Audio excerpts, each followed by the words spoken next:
प्रणाम भैया। नमस्ते। मुक्ति के साथ चैनल में सभी दर्शकों का आपका भी भैया बहुत बहुत स्वागत है। धन्यवाद। आज हमारे साथ हैं हमारे बड़े भाई श्री भानु प्रताप सिंह और हमारे पिताजी दो भाई थे। बड़े भाई का नाम श्री सुंदरलाल विद्यार्थी जी के सुपुत्र श्री भानु प्रताप सिंह और हमारे पिताजी का श्री लालमन नाम था। तो हमारे जो ताऊ थे उन्होंने लगभग 1976 शायद आर्य समाज की स्थापना की थी। हमारे गांव आर्य समाज की नींव रखी थी और प्रतिवर्ष आर्य समाज का प्रोग्राम हुआ करता था। तो बचपन से ही आध्यात्मिक प्रवचन सुने, पुस्तकें पढ़ी, वेद उपनिषद महाभारत रामायण कहीं न कहीं हमारे अंदर मतलब जन्म से पूर्व ही ये चीज़ें घटित होने लगी थी।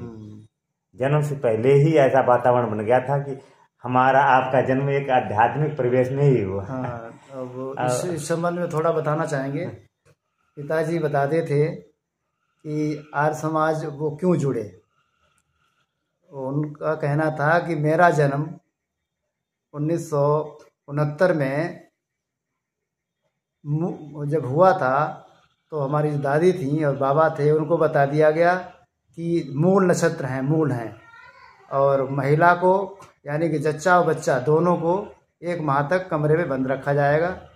उसके बाद जोशी वगैरह जो भी पूजा पाठ होता है तब खोला जाएगा। तो हाँ, कहीं उन्होंने वेदना को महसूस किया। हाँ, उन्होंने महिलाओं की वेदना को महसूस किया। और पिताजी उस समय आगरा में ट्रेनिंग कर रहे थे, तो वो वहाँ पर आर्य समाज, वहाँ आगरा के आर्य समाज में गए, वहाँ मालूम किया तो उन्होंने कहा कि जो मूल होते हैं वो हमारे पूरे शरीर में 7 मूल होते हैं, सिर से लेकर के नीचे कमर तक 7 मूल होते हैं। 7 चक्र होते हैं। हाँ, 7 मूल चक्र, मूलाधार चक्र जिन्हें बोलते हैं। हाँ, एक मूलाधार चक्र है, तो अधिष्ठान चक्र, मणिपुर चक्र भैया ये। हाँ, और यहाँ पे हृदय चक्र, विशुद्ध चक्र और एक आज्ञा चक्र, सशास्त्र चक्र। हाँ, तो जो 7 चक्र हैं उन्हीं का वर्णन है, लेकिन कुछ अज्ञानतावश उसको जो है मूल बता दिया जाता है। हाँ, मूल भैया एक ज्योतिष शास्त्र में भी कुछ, वो तो हमें पूरी जानकारी नहीं, ज्योतिष शास्त्र में कुछ ऐसे नक्षत्र उस समय होते जब बच्चा जन्म लेता है तो उसी आधार पर कुछ उनका अलग होती है। ज्योतिष विज्ञान भी है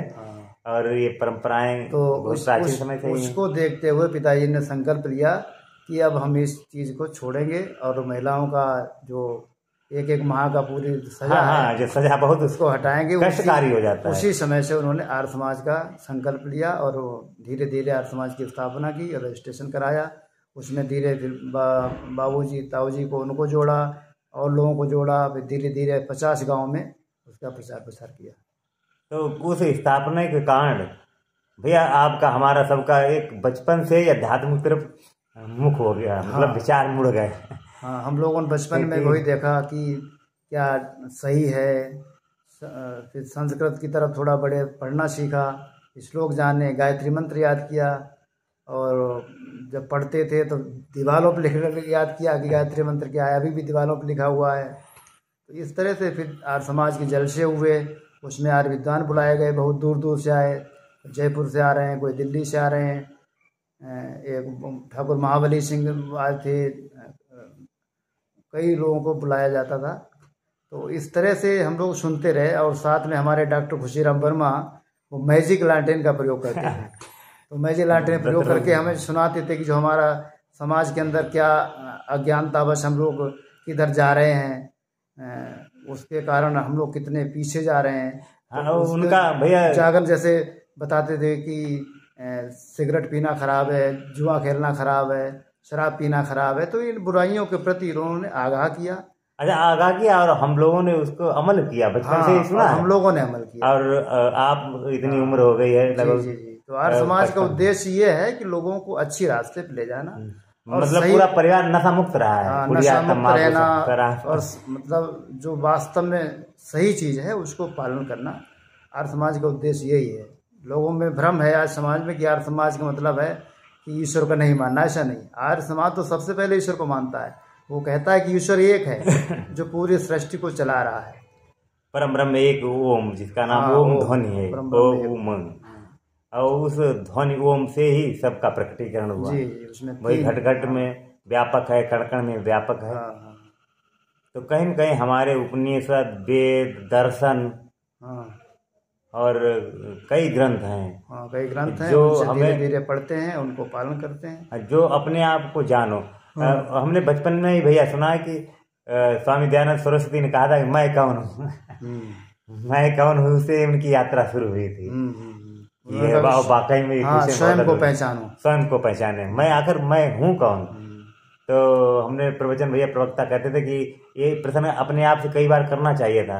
जब हमारी उम्र काफी छोटी तो हमने सुना था कि मैं आखिर हैं कौन, वाकई भैया आप हैं कौन, आप हैं कौन। सही बात है भाई, मनुष्य का जन्म हुआ है, हम मानव यौन में जन्म हमने लिया है, तो हम अपने बारे में ही नहीं समझ पा रहे हैं। अपने बारे हम में क्यों आए हैं इस जीवन में, इस दुनिया में, और हमारा कर्तव्य क्या है, हमारे दायित्व क्या है परिवार के प्रति, समाज के प्रति, देश के, राष्ट्र के प्रति। तो आर्य विद्वान यही सब बताते हैं कि सबसे पहले परिवार के, जैसे आप बहुत अच्छा उनका ग्रंथ है जिसका नाम है सत्यार्थ प्रकाश। तो आर्य समाज का बहुत प्रमुख ग्रंथ है सत्यार्थ प्रकाश। उसमें बहुत सारे समोल्लास दिए हुए हैं और ब्रह्मचर्य से लेकर के और आगे तक का पूरा उन्होंने बताया है किस तरह से बच्चे का कितनी शिक्षा होना चाहिए, वानप्रस्थ कब होना चाहिए, संन्यास कब लेना चाहिए, गृहस्थ आश्रम कब होना चाहिए, और युवावस्था में क्या क्या दायित्व हैं, कर्तव्य हैं, बहुत सारी चीज़ें उसमें दी हैं। और समय काल परिस्थिति के अनुसार काफ़ी कुछ परिवर्तन भी हुआ है। तो उसका सीधा उद्देश्य है कि आप अपने जीवन को सफल बनाओ और सत्य की ओर आगे बढ़ के असत्य को, बुराइयों को छोड़ो।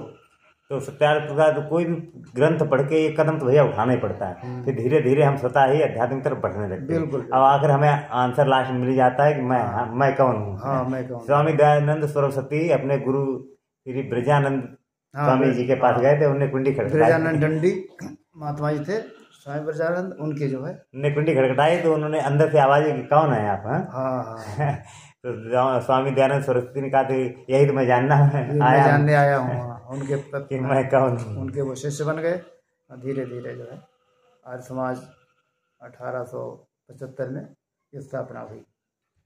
तो ये बहुत सारी चीज़ें हैं, इनका सबका उद्देश्य है कि मनुष्य ने जो मानव योनि में जन्म लिया है उसके बारे में जाने और उसका प्रचार प्रसार करें, अपने जो उसके कर्तव्य हैं, जो उसके दायित्व हैं, उनका पालन करें और समाज को अच्छी रास्ता दिखाएं। अच्छी रास्ता दिखाएं। जो लोग हमारे भटक रहे हैं, भूल गए हैं, अज्ञानता है उनके अंदर, उनको थोड़ा सा सुधारते हुए आगे बढ़ाएं।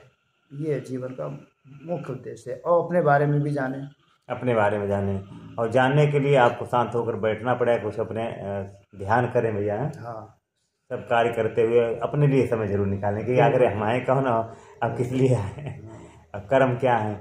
जब हम बैठेंगे शांत होकर, अपने आते जाते विचारों को देखेंगे, मनन करेंगे, तब अंदर की तरफ मुड़ के और जो अंदर स्रोत, अमृत स्रोत, आनंद स्रोत चेतना में बह रहा है उसके करीब जाएंगे तो हमारे अंदर जो व्यसन है वो धीरे धीरे स्वच्छता व्यसन अपने आप दूर हो जाएंगे, अपने आप दूर हो जाएंगे।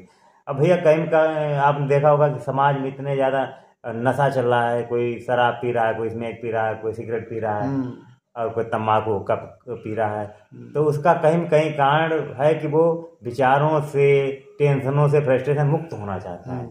यदि वो ध्यान से ही ये चीज़ पाले तो उसे कोई करने की जरूरत ही नहीं। अब फ्री में चीज़ें उपलब्ध हैं।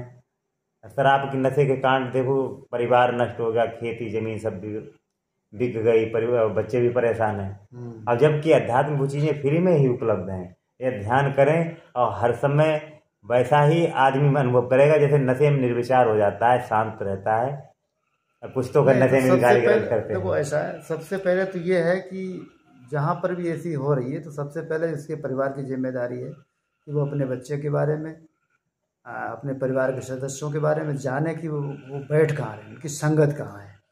अगर संगत खराब है, उनकी जो कम्युनिटी है, जो कंपनी जिसे बोलते हैं आज के दौर में, वो गलत है, तो उस पर हम देखें कि क्या गलत है।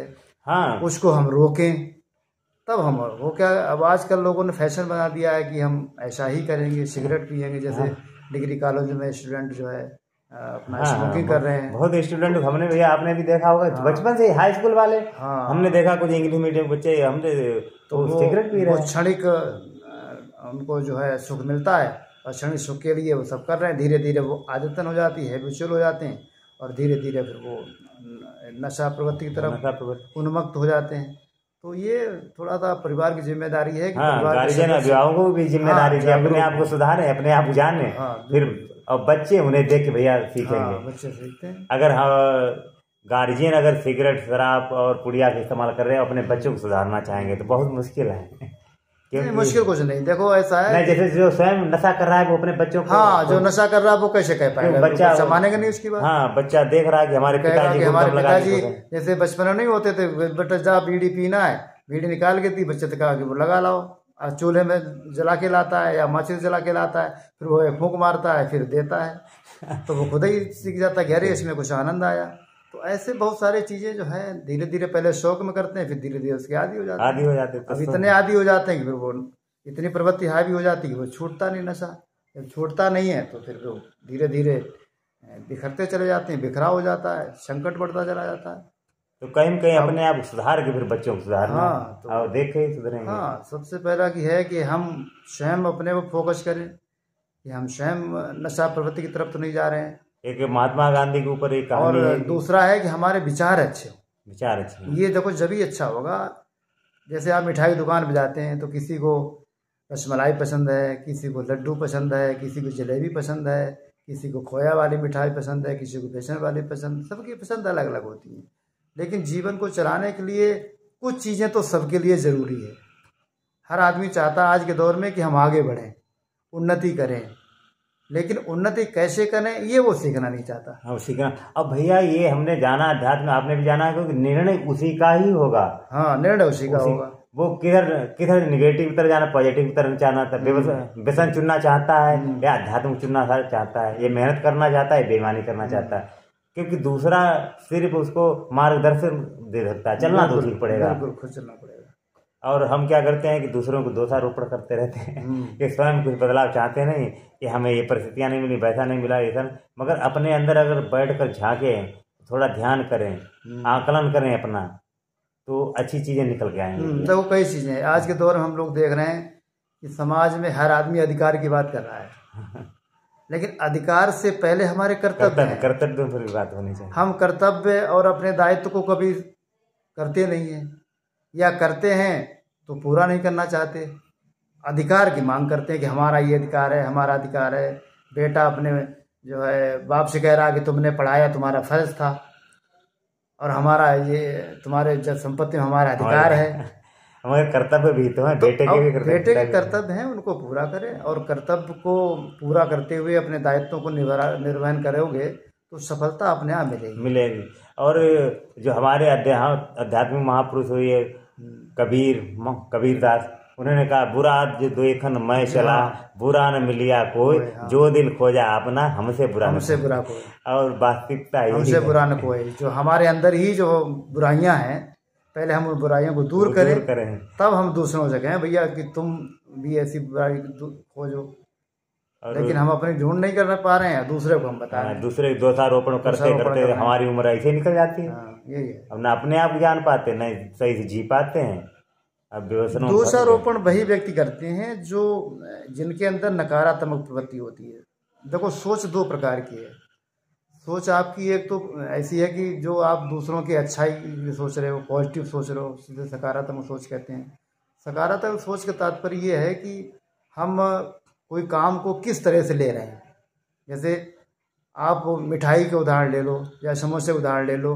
अगर आप ज़्यादा खा लोगे तो वो नुकसानदायक है, कम खाओगे, पेट भर के खाओगे, इच्छा भर के खाओगे तो वो फायदेमंद है। आप पानी आप ले लीजिए, आपको 2 गिलास पानी जरूरत थी, आप 8 गिलास पी गए तो वो किडनी पे प्रेशर डालेगा। अब आप एक दिन करोगे तो आपको शरीर झेल जाएगा।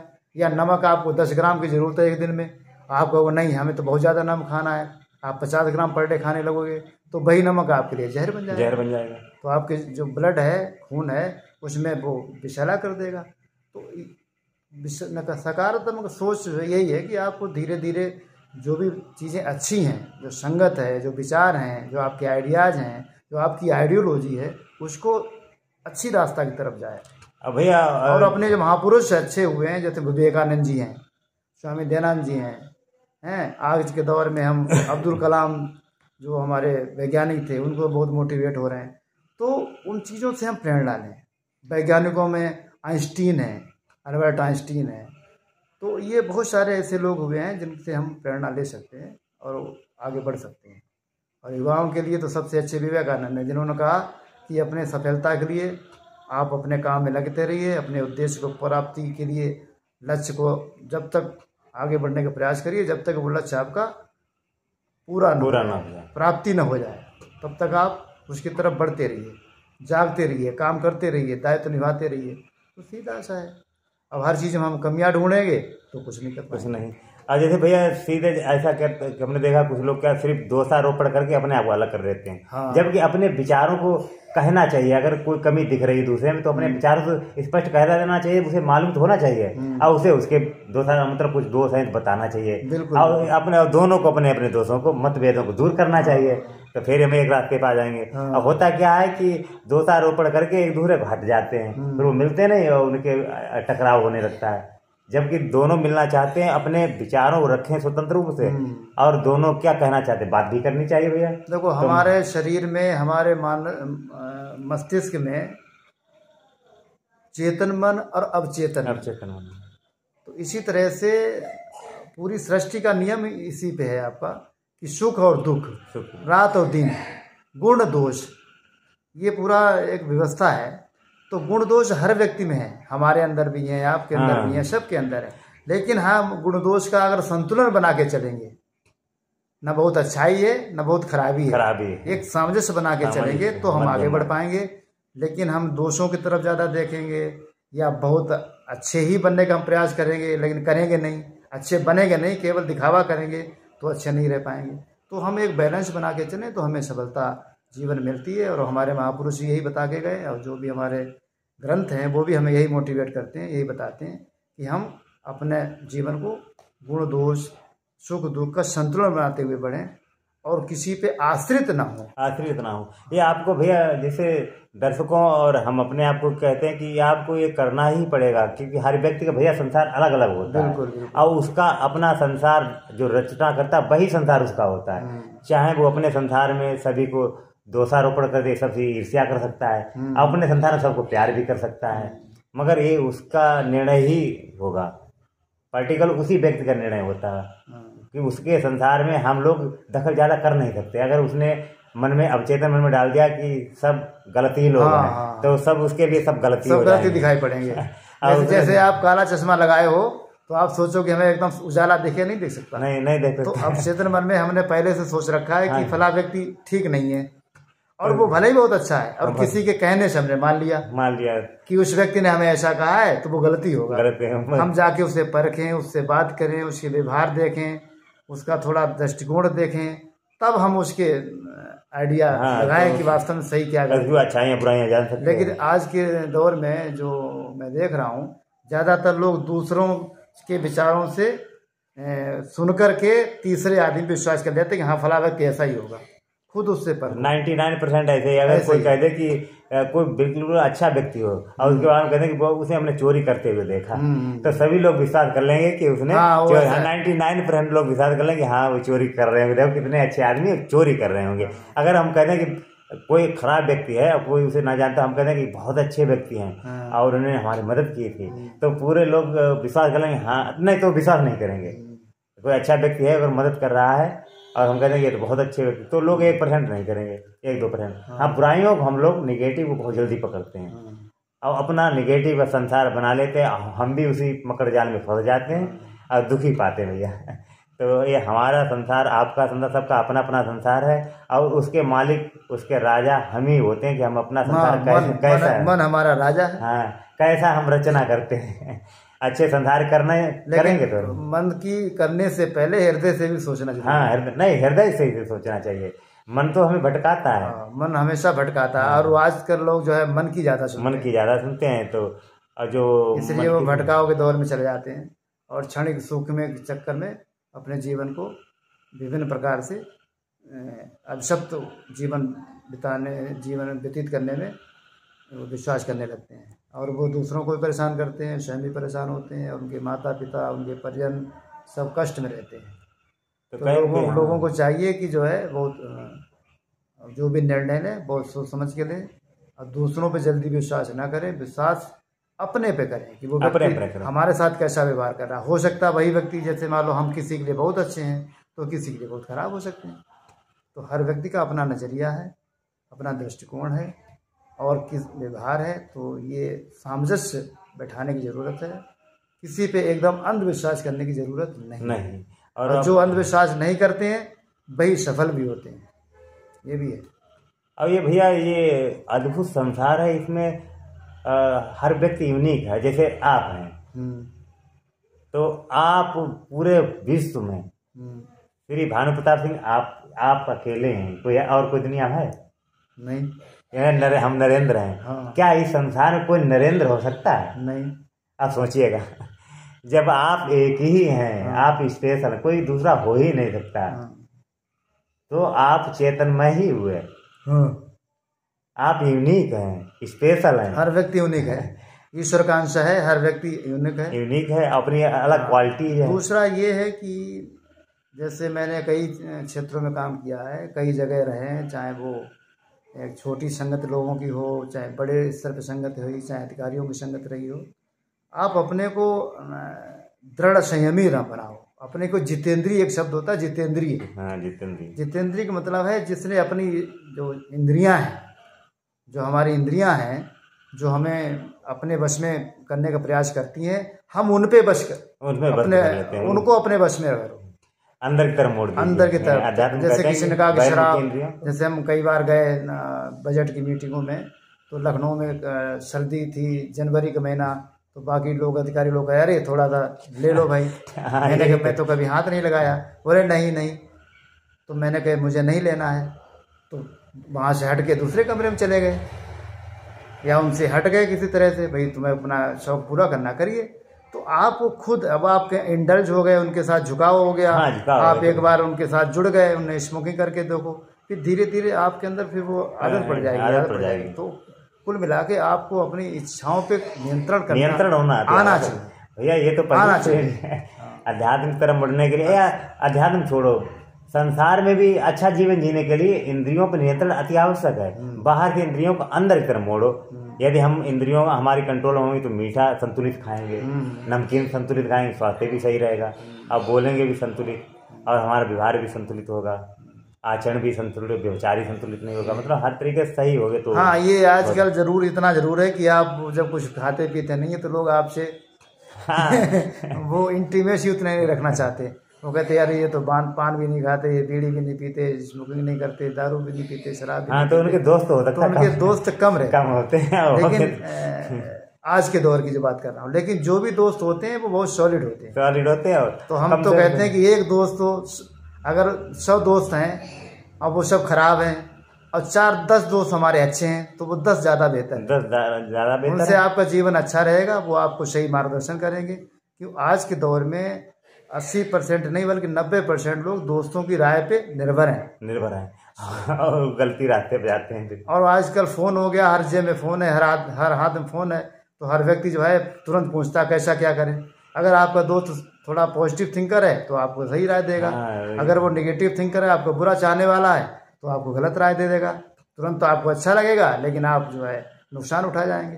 तो कुल मिला के अच्छे दोस्त रखिए, हैं, अपने अच्छे दोस्त बनाइए और उनके साथ उनके मार्गदर्शन में आगे बढ़िए।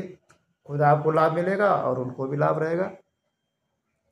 अब आपकी जो है स्वास्थ्य अच्छा रहेगा, आप अच्छे बनेंगे, नहीं तो आप स्वास्थ्य खराब कर लेंगे अपना। ये सब चीज़ें बहुत ज़रूरी हैं और इन्हीं सब करके हम आगे बढ़ सकते हैं।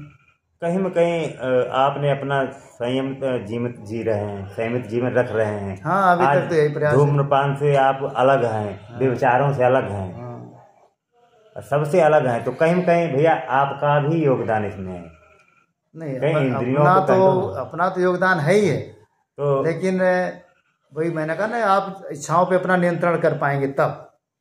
और होता क्या कि बहुत सारे लोग तुरंत जो क्षणिक सुख देखते हैं, तुरंत उसमें जो है उसकी तरफ आसक्त हो जाते हैं। जिसके सामने सारे साधन उपलब्ध हों फिर भी वो इंद्रियों को कंट्रोल में रखता है, तो महान कहलाता है। हम दूसरों के लिए महान नहीं बनना, हम स्वयं के लिए महान हो जाते हैं। भाई आप पूरे विश्व में आप एक ही हैं और हम ही भी एक ही हैं, हम अपने लिए अच्छे बन गए। हम दूसरे के लिए भले ही ना अच्छे बन पाए, मगर हम संयमित हैं, हमारा आचरण सही है, अपने लिए हमें सर्टिफिकेट भैया जरूरत ही नहीं है। नहीं, कोई जरूरत हम अपने संसार में अच्छे हैं, हमें आनंदित हैं और हम किसी को कष्ट नहीं पहुंचा रहे हैं, गलत काम नहीं कर रहे और व्यवहारिक रूप से ठीक हैं, तो किसी की सर्टिफिकेट की जरूरत ही नहीं, आनंदित हैं। और यही अध्यात्म है, किसी को कष्ट ना देना, किसी को दोषारोपण ना करना। भैया ये अध्यात्म में बताया कि ये तो दोषारोपण करना तो महापाप है और उसको भुगतना पड़ता है, क्योंकि सब सृष्टि से ही चेतना द्वारा ही निर्मित पूरी सृष्टि। दूसरा एक बात और कहना चाहूँगा, लोग कहते हैं हम शौक करते हैं, तो मैंने कहा भाई शौक करने के लिए आप अपने रूप बदल दो। हम शौक करते हैं, कोई ज़रूरी हम बीड़ी पीने का शौक करें या शराब अल्कोहल लेने का शौक करें या जुआ खेलने का शौक करें, तो हमने अपने शौक को बदल दिया। हमने अपने शौक किया, जो हमारी चैरिटी चलाते हैं, धर्मार्थ कार्य करते हैं, हम उनसे जुड़ जाते हैं। तो सप्ताह में जैसे टाइम मिला उनके पास पहुंच गए। अभी जैसे मनो सेवा केंद्र है जहाँ मनोरोगी भर्ती होते हैं बरेली में, वहाँ मैं पहुंच जाता हूँ। आर्य समाज मंदिर है वहाँ चला जाता हूँ, या बहुत सारे NGO हैं जो हमें बुलाते हैं या नहीं बुलाते हैं, उनका कोई कार्यक्रम है मुझे पता लग गया, हम बिना बुलाए भी पहुँच जाते हैं। तो उससे क्या है, समाज सेवा, जैसे छात्रावास है तो समाज सेवा में अपना समय देते हैं, उस समाज के बारे में कुछ सोचते हैं, तो हम अपने को व्यस्त रखते हैं। जब आप दूसरे काम में, अच्छे काम में व्यस्त रखोगे तो आपकी बुराइयां आपके पास नहीं भटकेंगी। लेकिन आप अपने को खाली छोड़ दोगे, तो देखिए मन बहुत चंचल होता है, आपने मन को खाली छोड़ दिया तो ये जरूर भटकेगा, निश्चित भटकेगा, ये रुक ही नहीं सकता। तो मन को भटकाव से रोकने के लिए आपका उसका डाइवर्जन करना पड़ेगा। तो ये डाइवर्जन सीखना ही एक बहुत कला है। ये है मानवीय गुण कि हम अपने मन को हम कैसे, जो चंचल होता है उसको हम कैसे नियंत्रित करें, उसके काम को हम कैसे डाइवर्ट करें, जिससे नकारात्मक जगह सकारात्मक सोच के साथ अच्छे काम हो और हमारा भी मन लगा रहे और काम भी अच्छे हो जाए और लोगों को कल्याण भी हो जाए। तो यही तो अध्यात्म है कि अपने आप को सही रास्ते पर चलाते रहें, अपने नियंत्रणों को अपने नियंत्रण में रखें। जो इंद्रियां हमारी बहिर्मुखी वो अंदर की तरफ मोड़ें। अब कदम भैया हमारा आपका अपना ही होता है। आप हमें कितना भी समझाएं, मगर जब हम कदम उठाएंगे हम अपना ही कदम उठाएंगे, आपको ही कदम उठाना पड़ेगा। नहीं ये तो है, अद्भुत है। क्योंकि तो हमें अपने आप बदलाव चाहते हैं तो भैया कदम तो उठाना पड़ेगा। जैसे नदी को पार करना है तो तैरना तो पड़ेगा ही, तैरना आना ही चाहिए तभी नदी पार करें। तैरने के लिए कूदने की हिम्मत चाहिए। हाँ। और नदी में अगर किसी ने धक्का दे भी दिया तो आपको पता होना चाहिए हाथ पैर चलाने हैं। अगर आपको जीवित बचना है तो आप तैर के आ सकते हैं बाहर, और आप सोचते हैं कि हम कतई हाथ पैर चलाएंगे नहीं तो आप डूब जाओगे। तो आपको इतना साहस और धैर्य तो दिखाना ही पड़ेगा। तो ये पूरा संसार रूपी जो बहुत बड़ा दुनिया है, माया रूपी है, पूरा जगत है, इसमें विभिन्न प्रकार के कार्य हैं, विभिन्न प्रकार के लोग हैं, विभिन्न प्रकार के दायित्व कर्तव्य हैं, लेकिन उनमें हमें छांटना कि हमें करना क्या है, तो उसमें कई चीज़ें हैं। उसमें बहुत सारी चीज़ें तो हम विरासती वाली होती हैं, जैसे माता पिता आपके खेती करते आए तो आप खेती की तरफ जा रहे हो, किसी व्यवसाय करते आए वो व्यवसाय की तरफ बढ़ा रहा है। कुछ में ये होता है कि वो अपने पैतृक व्यवसाय से संतुष्ट नहीं होता है।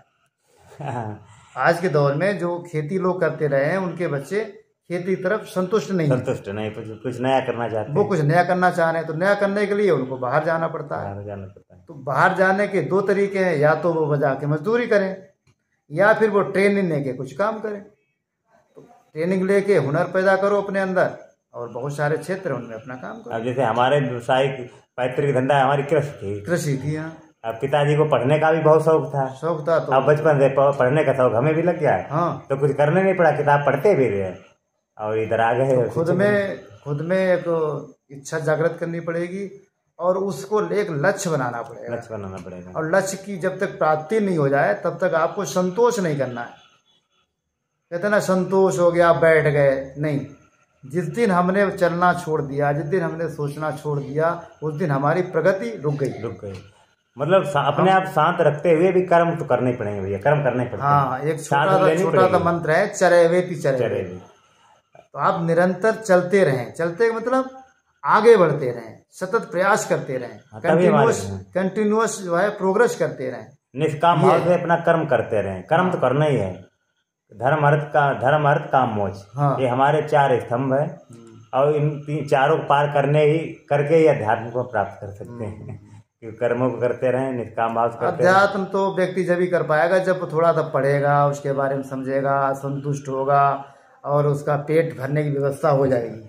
जब तक पेट खाली रहेगा तब तक वो अध्यात्म के बारे में नहीं सोच पाता है। अध्यात्म की चीज़ें जब ही समझ में आती हैं जब उसका पेट भरा होता है, वो अपने कर्तव्य दायित्व को सही निभा रहा होता है, तब वो अच्छे ग्रंथ पढ़ता है, अच्छे संगत में जाता है, ये सब सीखता है। तो हर व्यक्ति को आध्यात्मिक ज्ञान की आवश्यकता है, उसको जानना चाहिए, आध्यात्मिक उसको पढ़ना चाहिए। और दूसरा ये कि जो हमारा धर्म है, जैसे हम मान लिया हिंदू धर्म के अनुयायी हैं, तो हिंदू धर्म के जो ग्रंथ हैं उनको जरूर पढ़ें। उनमें बहुत सारी चीज़ें दी हैं और पढ़कर उन पर अमल भी करना चाहिए। हाँ, जैसे भगवद गीता के छोटा सा मंत्र है, कर्मण्ये वाधिकारास्ते मां फलेषु कदाचन। एक छोटे से मंत्र बहुत कुछ दिया हुआ है। बहुत कुछ, वही तो कर्म हम करेंगे तो फल अवश्य ही मिलेगा, वो चाहे कभी मिले, उसकी इच्छा हमें नहीं करनी है, लेकिन मिलना ही है। मिलना ही, इच्छा नहीं करनी है। इच्छा करें तो भाई आप साल भर पढ़ेंगे, मेहनत करेंगे, परीक्षा देंगे तो रिजल्ट पॉजिटिव आपका आएगा। एक बार सफल नहीं हो पा रहे हैं कंपटीशन में तो दोबारा होगा, तिबारा होगा। ऐसे हमने कई बच्चे देखे जो 10-10 साल IAS की तैयारी करने के बाद 10 साल बाद IAS बने। तो वो लगे रहे, अपने जो भी कमियां थी सुधारते रहे, वो आगे बढ़ते रहे, आगे निकल। तो कहीं भैया अध्यात्म उपयोगी हो जाता है। लोग कहते हैं कि भूखे। अध्यात्म से उपयोगी इसलिए है कि अध्यात्म से आपका मन जो है वो स्थिर रहता है, आपका भटकाव कम हो जाता है। कई हमारे साथी थे जो अध्यात्म पहले जुड़े रहे और उन्हें भौतिक क्षेत्र में काफी प्रगति की है।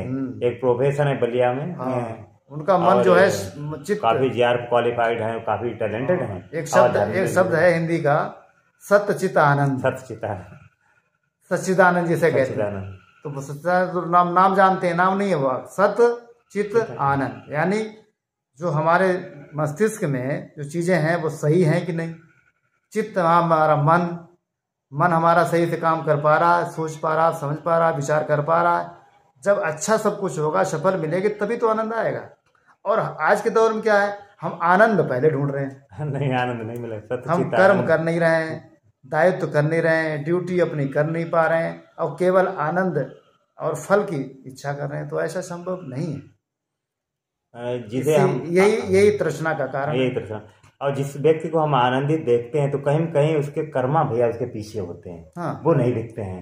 उसने कितने कर्म किए होंगे, कितनी आध्यात्मिक पुस्तकें पढ़ी होंगी, कितने उस पर फॉलो किया होगा, कितने अब भी वो कार्य कर रहा होगा, अच्छी संगत रही होगी, अच्छे लोगों के साथ उसका बैठना उठना रहा होगा, तभी तो आएगा। तो संगत और आपके थॉट्स जब ही आएंगे जब आप अच्छे परिवेश में रहेंगे।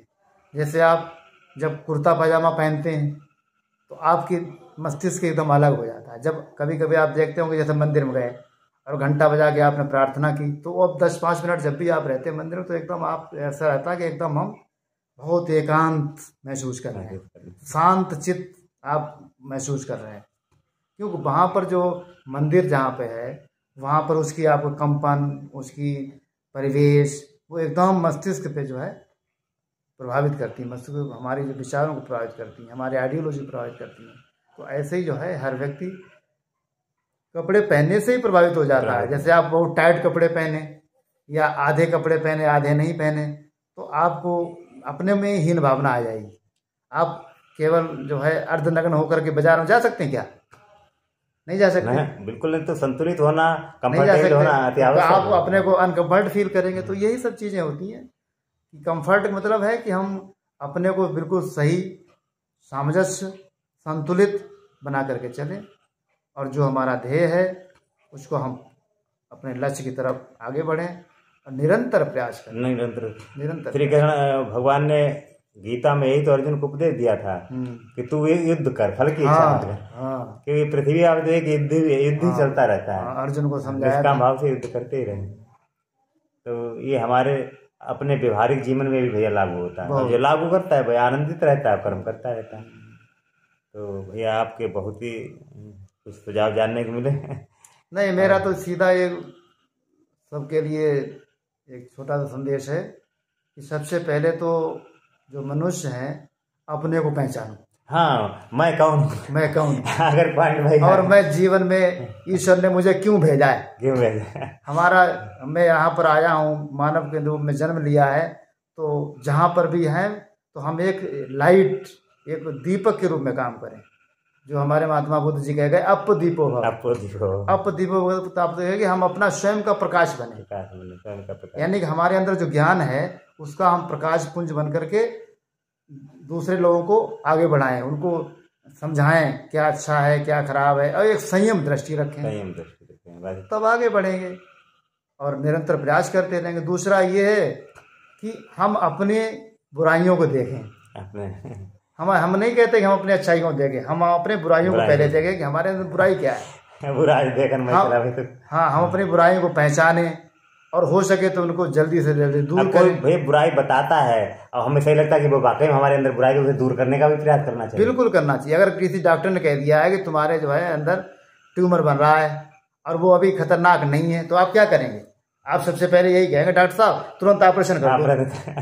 तो वो ट्यूमर क्या है? वो एक बुराई है जो कल जाकर के कैंसर में परिवर्तित हो सकती है। तो वही दूसरे की बुराई बताना, और कोई दूसरा हमारी बुराई बता रहे तो हमें अपने आप क्रोधित भी नहीं होना चाहिए। नहीं, हम दूसरे की बुराई बताते रहे तो ठीक बात है। अब कोई दूसरा हमारी बुराई बता रहा है तब भी तो वो ठीक कर रहा है। हाँ, नहीं, दोनों दो चीजें हैं, एक होती है आलोचना, एक दूसरा शब्द है समालोचना।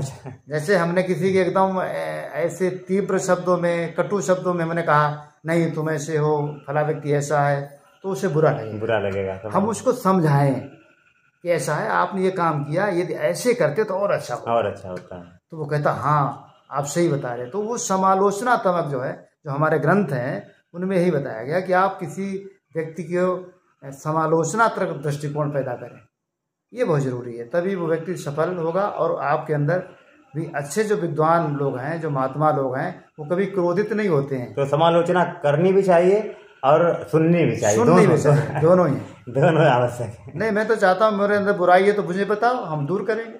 भैया हमारे अंदर एक गुण है कि हम तो बोल देते, लोग नाराज होते मगर हम सुनते भी हैं, हमें कोई हमारी नहीं, नाराज हो जाए तो नाराज वो क्यों हुआ है, वो हमें ये बताया कि भाई आपने ये शब्द कहा, हमें पता नहीं लगा, मैं कुछ बोल गया, लेकिन वो अगर उसे पता लगा तो उसे बताया कि हाँ आपने ये बात की थोड़ी ठीक नहीं है, तो हम उसमें सुधार करेंगे। लेकिन जब बताएगा नहीं तो हम नहीं कुछ कर पाएंगे। तो हर व्यक्ति के अंदर ये गुण है। मैंने कहा गुण दोष सब में है, कोई भी दुनिया में संपूर्ण नहीं है। तो परफेक्ट एक शब्द होता, परफेक्ट, तो कोई भी वस्तु परफेक्ट नहीं है।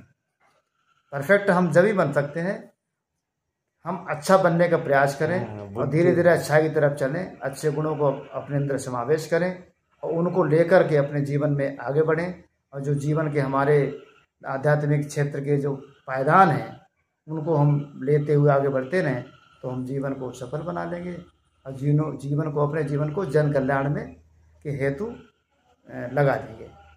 ये मानव का प्रमुख कर्तव्य है, दायित्व है, मेरी राय। बाकी सबके लोगों के अपने अलग अलग विचार हैं। आजकल भैया आपने अपने अच्छे अनुभवों को शेयर किया, इसलिए आपको बहुत बहुत धन्यवाद और चर्चाएं ऐसे जारी रहेंगी। आज इतने, नमस्कार।